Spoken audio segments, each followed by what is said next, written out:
कल हमने फर्स्ट सम किया था, फर्स्ट इलस्ट्रेशन किया था, आज सेकंड करेंगे। Second illustration page number 280।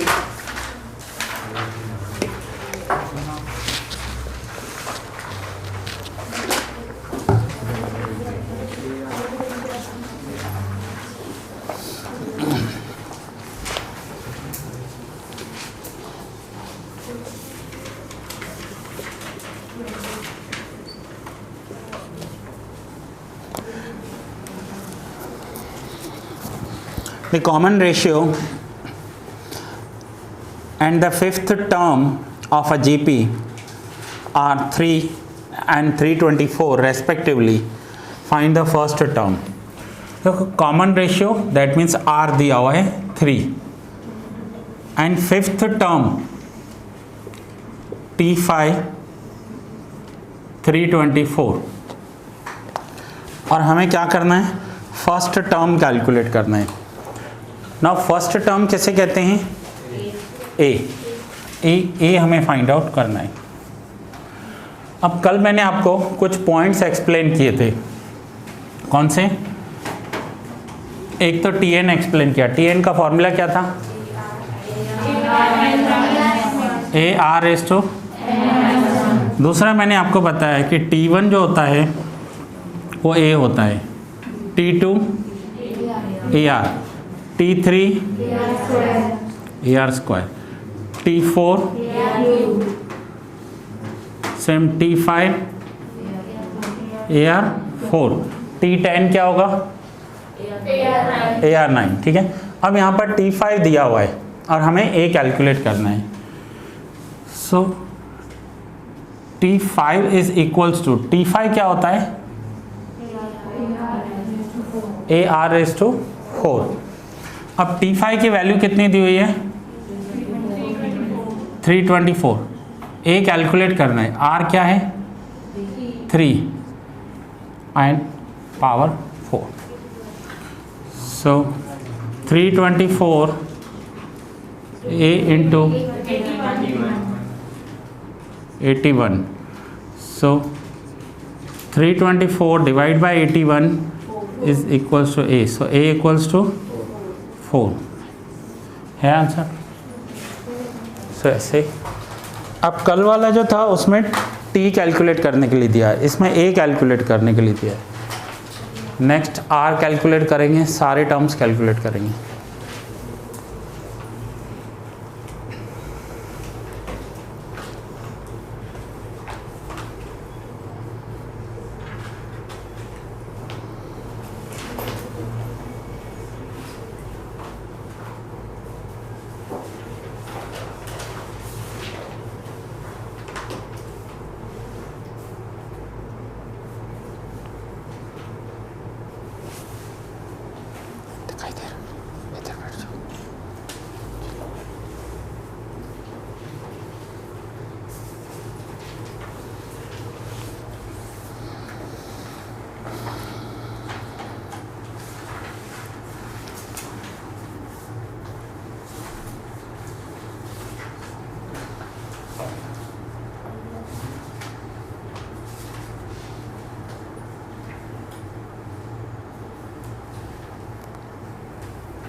Third, the first term and the fourth term of a geometric progression are 5 and 40. A5 and T4 fourth term 40. Find the common ratio of JP. Common ratio means R calculate करता है हमें। सो T4 AR cube. T4 देखो क्या होता है, T4 की value क्या होगी, AR cube.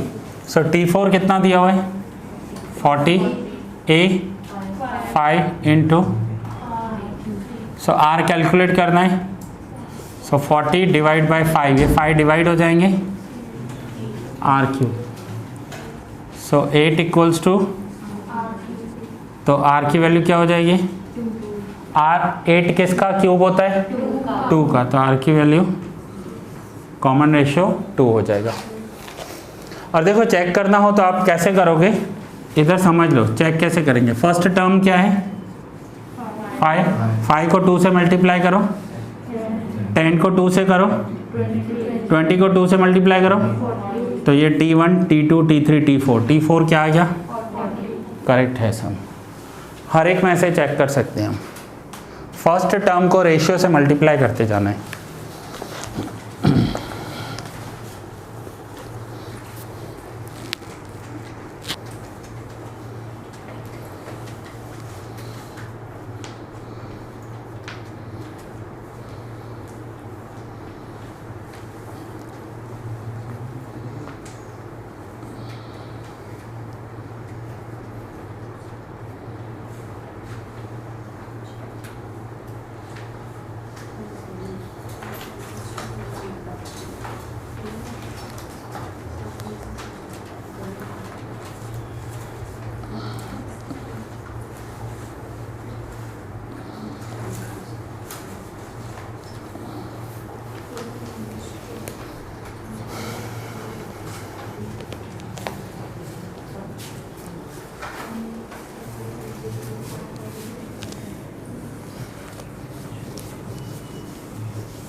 Next, the first term and the common ratio of a GP are 4,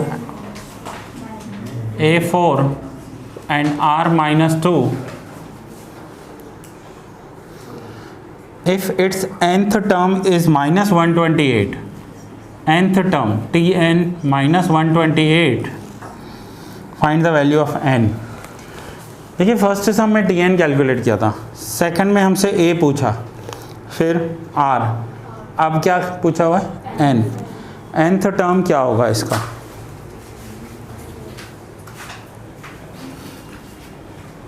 so n की वैल्यू हमें चाहिए। अगर सिंपली इसे करना है कि n कौन सा आएगा, तो देखो फर्स्ट टर्म क्या है 4 को -2 से मल्टीप्लाई करो, -8 को -2 से मल्टीप्लाई करो तो 8 2 ज़ा 16 को -2 से, -32 को 2 से, और 64 को 2 से, 1 2 3 4 5 6, n इक्वल्स टू 6 आंसर आना चाहिए। ठीक है, बट कैसे वो हमें यहाँ पर करना है। Tn is equals to A into R raise to n minus 1।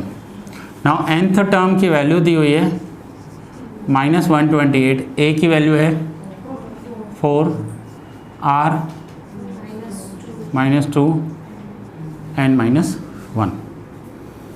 So -128 4 into 2 नहीं 4 डिवाइड करेंगे -2 n minus 1।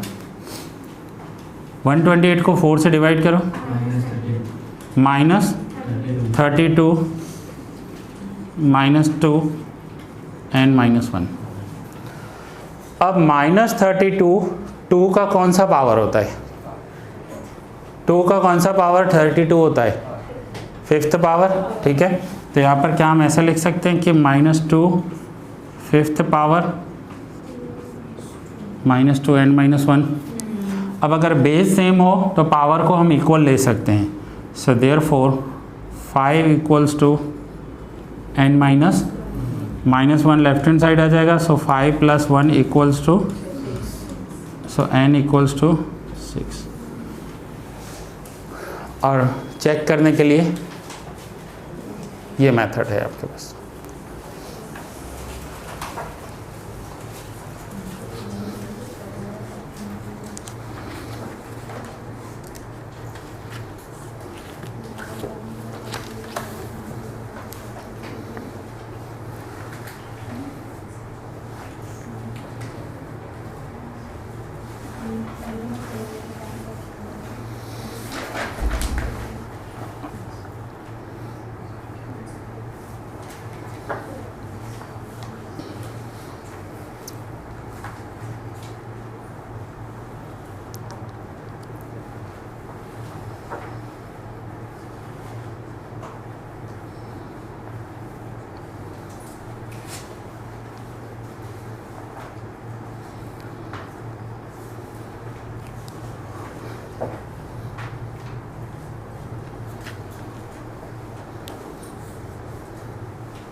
Next illustration, fifth. If the fourth term and seventh term are 3/4 and 3/52 respectively for a GP, find its 10th term. Fourth term दिया हुआ है 3/4, seventh term 3/32, 10th term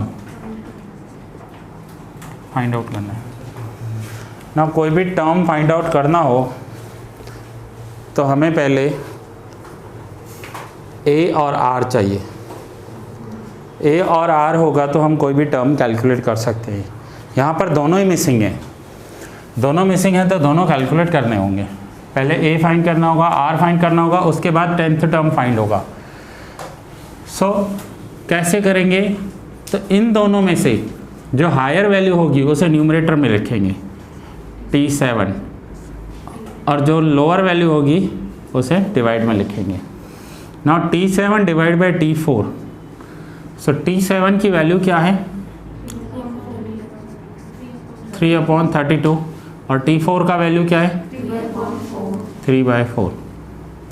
अब जब ऐसा situation होता है तो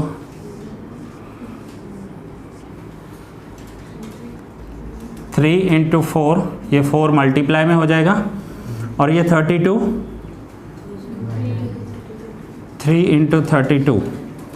नाउ T7 की वैल्यू क्या होगी मुझे लिखना हो तो AR 6 एंड T4 की वैल्यू क्या होगी AR 3। ठीक है, T4 यहाँ पर बताया ना मैंने, T4 क्या होता है AR क्यूब, तो T7 क्या होगा AR 6। ठीक है, अब ये 3 कैंसिल हो जाएंगे, सो बाकी बचा 4 divide by 32। 4 divide by 32 that means 1/8। Now AR cube and AR 6 है, A भी कैंसिल हो गया, R क्यूब एंड R 6 अगर कैंसिल करें तो न्यूमरेटर में क्या बचेगा R cube. Now R cube equals to 1/8, so therefore R क्या हो जाएगा 1/2। सो फर्स्ट हमें R मिल गया। अब R मिल गया तो नेक्स्ट हमें A कैलकुलेट करना है। से यहाँ पर लिखेंगे putting value of R in T4 में वैल्यू रख रहे हैं। सो T4 तो हमें पता है क्या है, T4 is equals to AR cube. T4 की वैल्यू है 3/4 A R तो 1/2। अब हमें A मिल जाएगा 3/4 A इंटू 1/2 का क्यूब। सो फाइनली A क्या हो जाएगा, सो ये 8 मल्टीप्लाई हो जाएगा 3 into 8 divide by 4 into 1 is equals to, so finally A क्या होगा 4 1 सा 4 2 सा 6। सो A की वैल्यू क्या आई A 6। अब हमें A भी मिल गया और R भी मिल गया। अगर किसी भी सम के लिए हमें A और R मिल गया तो समझो भगवान मिल गया। ठीक है, अब कौन सा टर्म कैलकुलेट करना है, T10। T10 क्या होगा, T10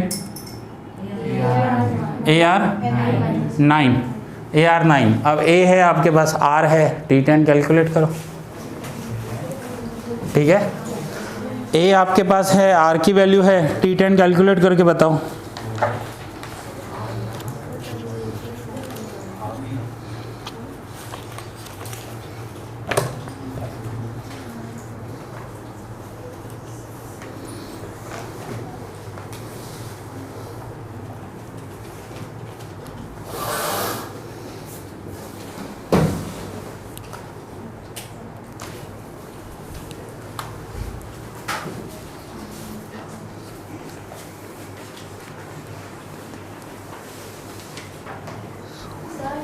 एक बार रिपीट करो ना।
हाँ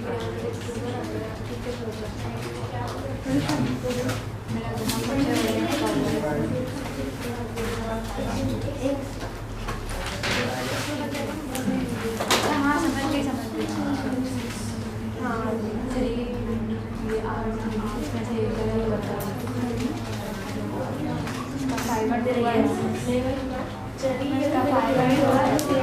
करिश्मा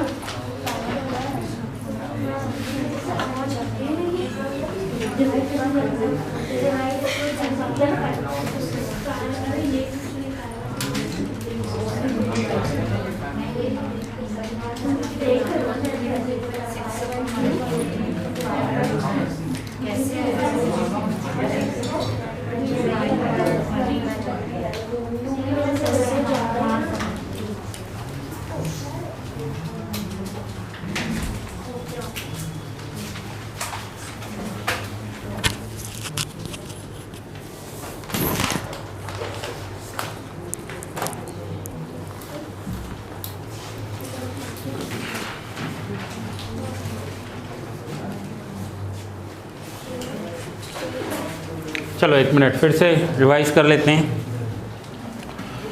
T4 एंड T7 का वैल्यू दिया हुआ है, आपको 4th term and 7th term बताया हुआ है और 10th टर्म पूछा है। अब किसी भी टर्म में अगर आपको A और R मिसिंग दिए हुए हैं, A और R की वैल्यू नहीं दी हुई है, तो हम A और R पहले कैलकुलेट करेंगे और उसके बाद ही 10th टर्म कैलकुलेट हो सकता है ना। इन दोनों टर्म्स में से A और R कैसे कैलकुलेट करेंगे, तो इन दोनों टर्म्स में से जो हायर वैल्यू होगा, 4 और 7 में से हायर क्या है 7, तो उसे न्यूमरेटर में रखेंगे और जो लोअर वैल्यू होगी उसे डिवाइड में रखेंगे। सपोज करो यहाँ 7th और 10th दिया हुआ होता तो 10th को न्यूमरेटर में, 7 को डिनोमिनेटर।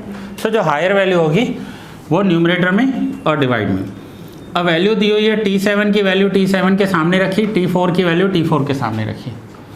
अब जब डिवाइड के डिवाइड में होते हैं तो उसे न्यूमरेटर में मल्टीप्लाई होता है।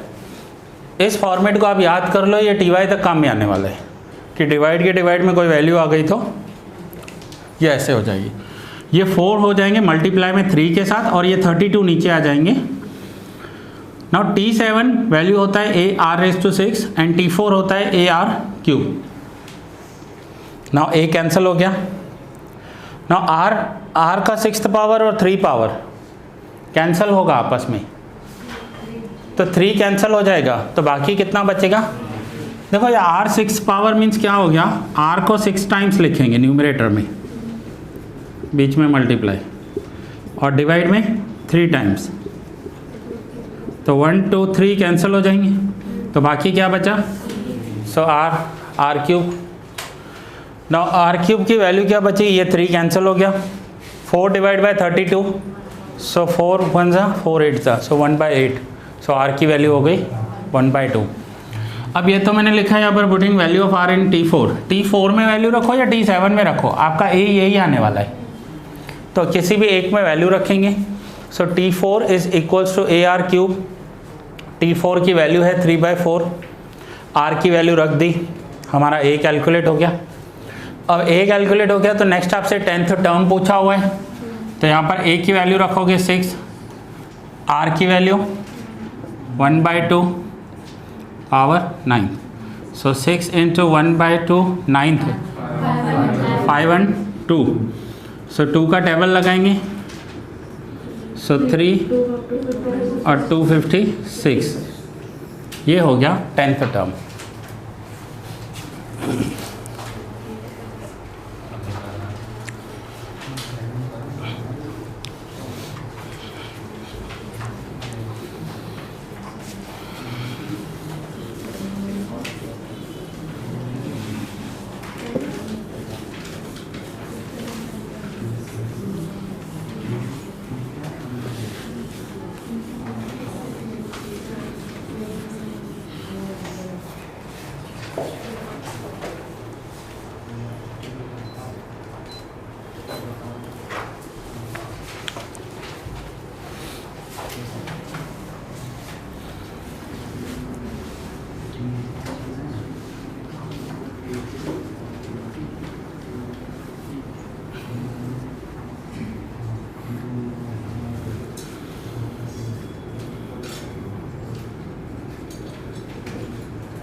T1, T2, T3, T4, T5 ये AR square, AR cube, AR। अब सपोज करो आपको R मिसिंग है और आपको दो टर्म दिए हुए हैं जो एक दूसरे के आगे पीछे आ रहे हैं। ध्यान से सुनना मेरी वर्डिंग्स को। R मिसिंग है और दो ऐसे टर्म दिए हुए हैं जो आगे पीछे आ रहे हैं, जैसे T2, T3 या T4, T5। मीन्स एक टर्म हो उसका नेक्स्ट टर्म भी उसके पीछे ही दिया हुआ है, तो R की वैल्यू हो जाती है, R कैलकुलेट करना हो तो T2 डिवाइड बाई T1, तो R कैलकुलेट हो जाएगा। अब देखो कैसे, वैल्यूज़ रख के देखो। T2 का वैल्यू क्या होता है AR, और T1 का वैल्यू A कैंसिल हो जाए तो क्या बचा। किसी भी टर्म को उसके प्रीवियस टर्म से डिवाइड कर दो, आपको R मिल जाएगा। T5 को T4 से डिवाइड करो, R मिल जाएगा आपको। देखो T5 को T4 से डिवाइड करें, सो T5 क्या है AR4 और T4 क्या है A कैंसल। मीन्स किसी भी टर्म को उसके प्रीवियस टर्म से अगर डिवाइड कर दिया हमने तो हमें R मिल जाएगा। क्लियर है इतना concept? Okay, so next sum में ये पॉइंट यूज होने वाले हैं। Sixth, find the fifth term of a GP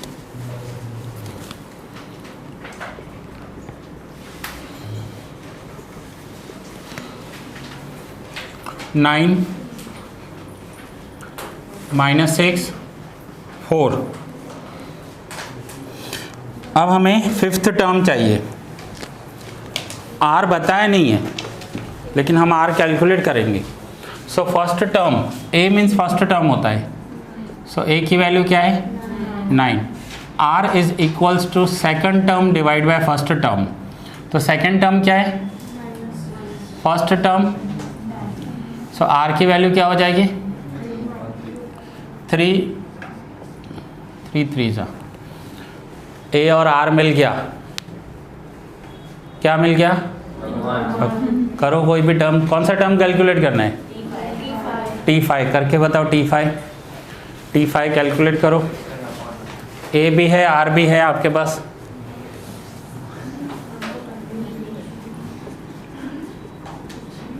T5 calculate करो।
हो गया?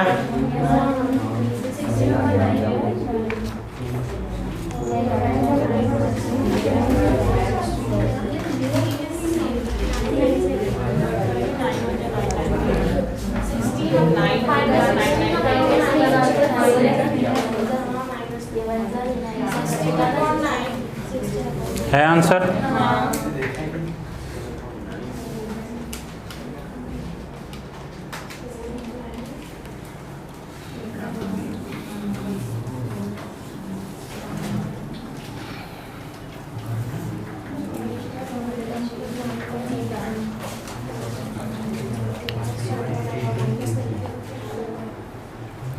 करें आगे continue. Seventh, find the eighth term of a GP 8th term calculate करना है और दिया हुआ है 1/8, 1/4, 1/2। सो इसमें फर्स्ट टर्म क्या हो जाएगा 1/8। R is equals to T2 divide by second term divide by first term, या फिर थर्ड टर्म को सेकंड से डिवाइड करेंगे तो भी R मिलने वाला है हमें। किसी भी टर्म को उसके प्रीवियस टर्म से डिवाइड करेंगे।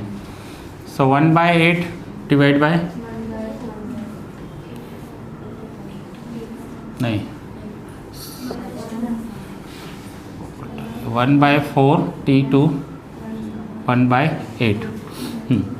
अब क्या करेंगे, ये 8 हो जाएगा मल्टीप्लाई और ये 4। सो 8 × 1 डिवाइड बाय 1 × 4। सो 4 8/4 2।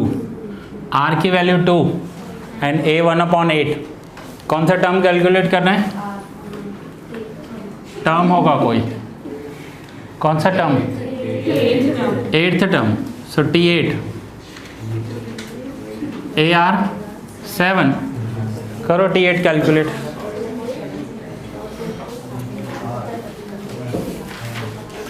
AR 7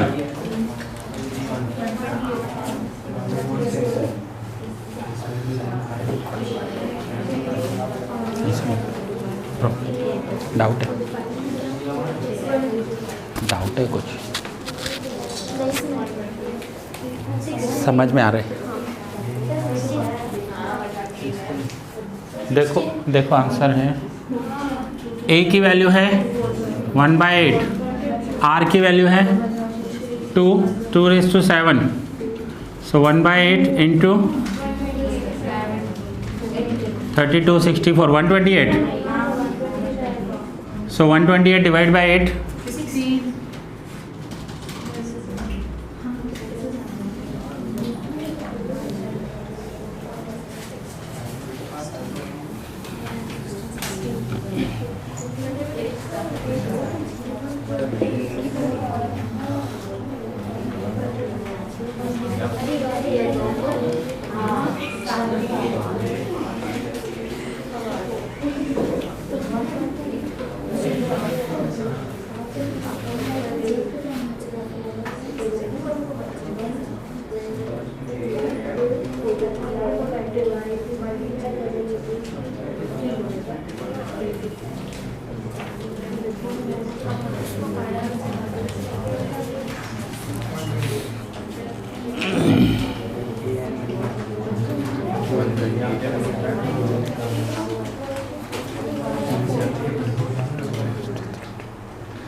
हो गया ये 8th। If the second term of the GP is 4,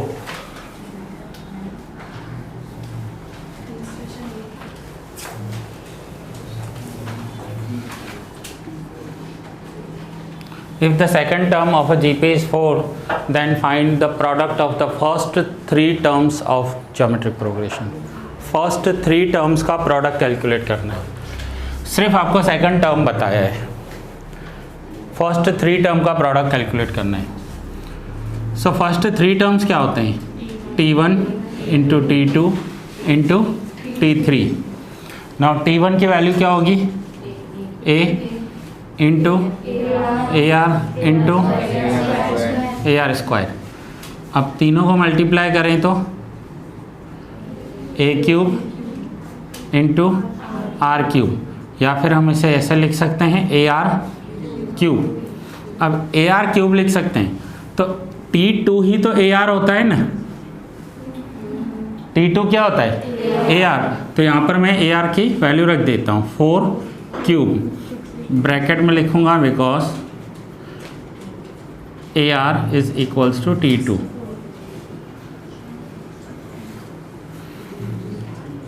क्या होगा 64, ये आंसर है। हो गया।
करें आगे।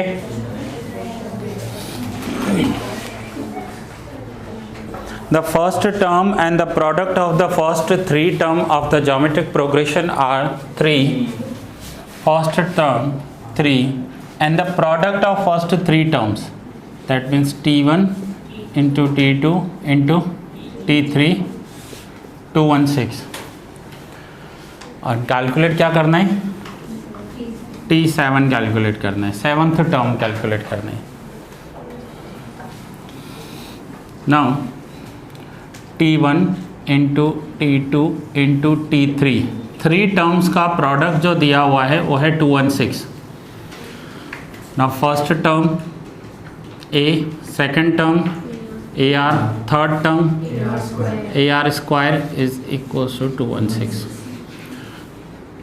सो मल्टीप्लाई करेंगे A cube into R cube is equals to 2। Now A जो है फर्स्ट टर्म वो तो हमें पता है 3 है, so 3 cube into R cube is equals to 216। So 3 cube क्या होगा 27 into R cube is equals to, so are cube calculate करना हो सो 27 को डिवाइड कर 216 को डिवाइड करेंगे 27 से, so are cube is equals to 8। So r क्या हो जाएगा, अब आर हमें 2 पता है, ए 3 है, ए और आर मिल गए तो क्या करेंगे 7th टर्म कैलकुलेट करेंगे। So T7 is equals to a R 6, a 3 and R की वैल्यू है 2, so 3 into 2 raise to 6, 2 raise to 6 64, 64 into 3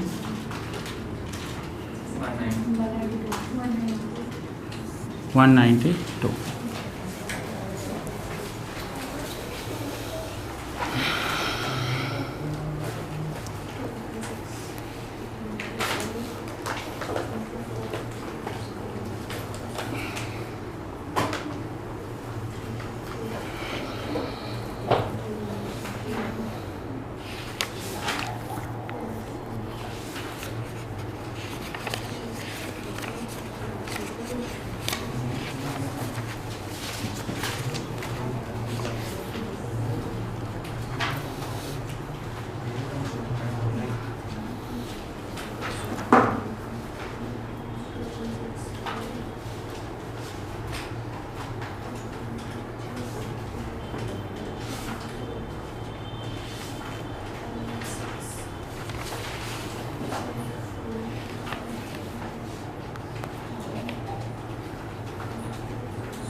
चलो स्टार्ट करते हैं 10th।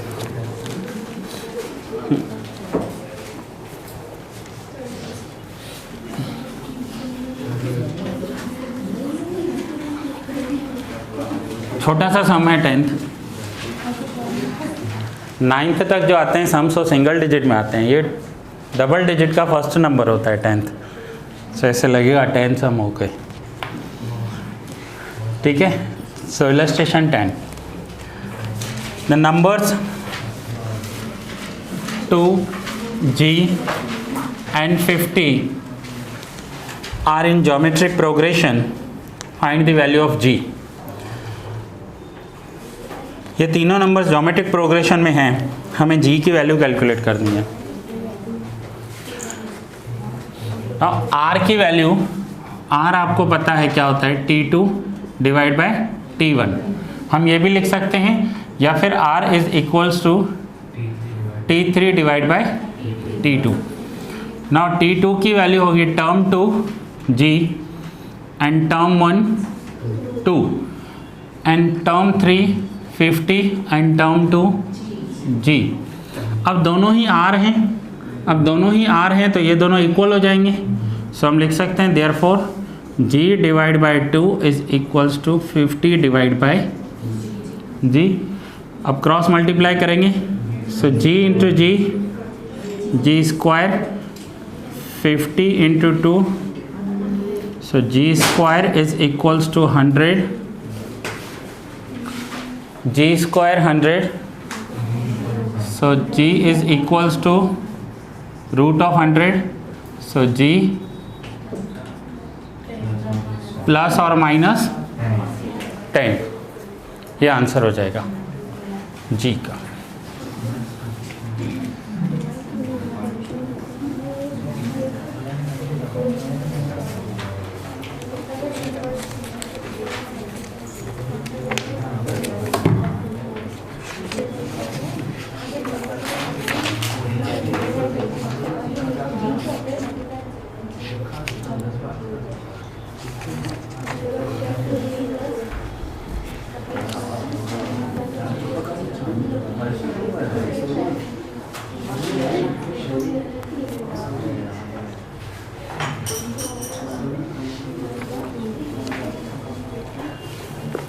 Now homework,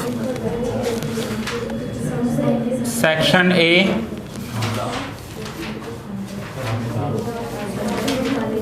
first, 5th,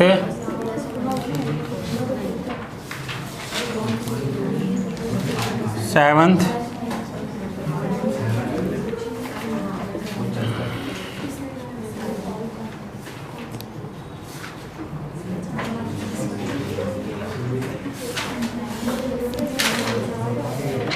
'Section B,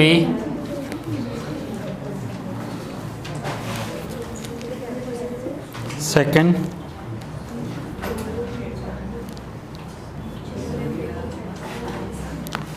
5th।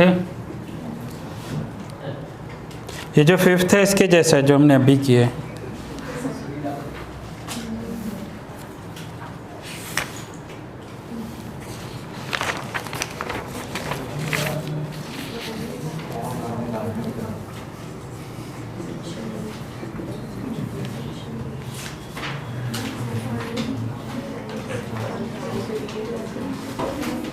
Section C question 4,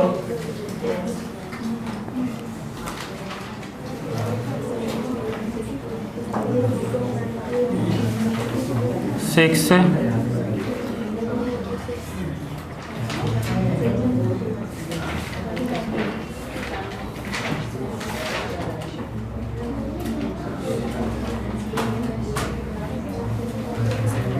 section C question 9 देखो।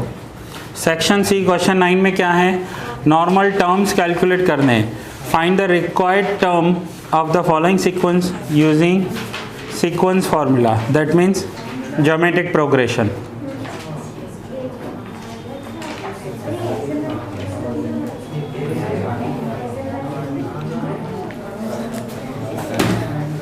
Sums इतने लग रहे हैं लेकिन हैं छोटे से सम्स। ठीक है, कल कंटिन्यू करेंगे।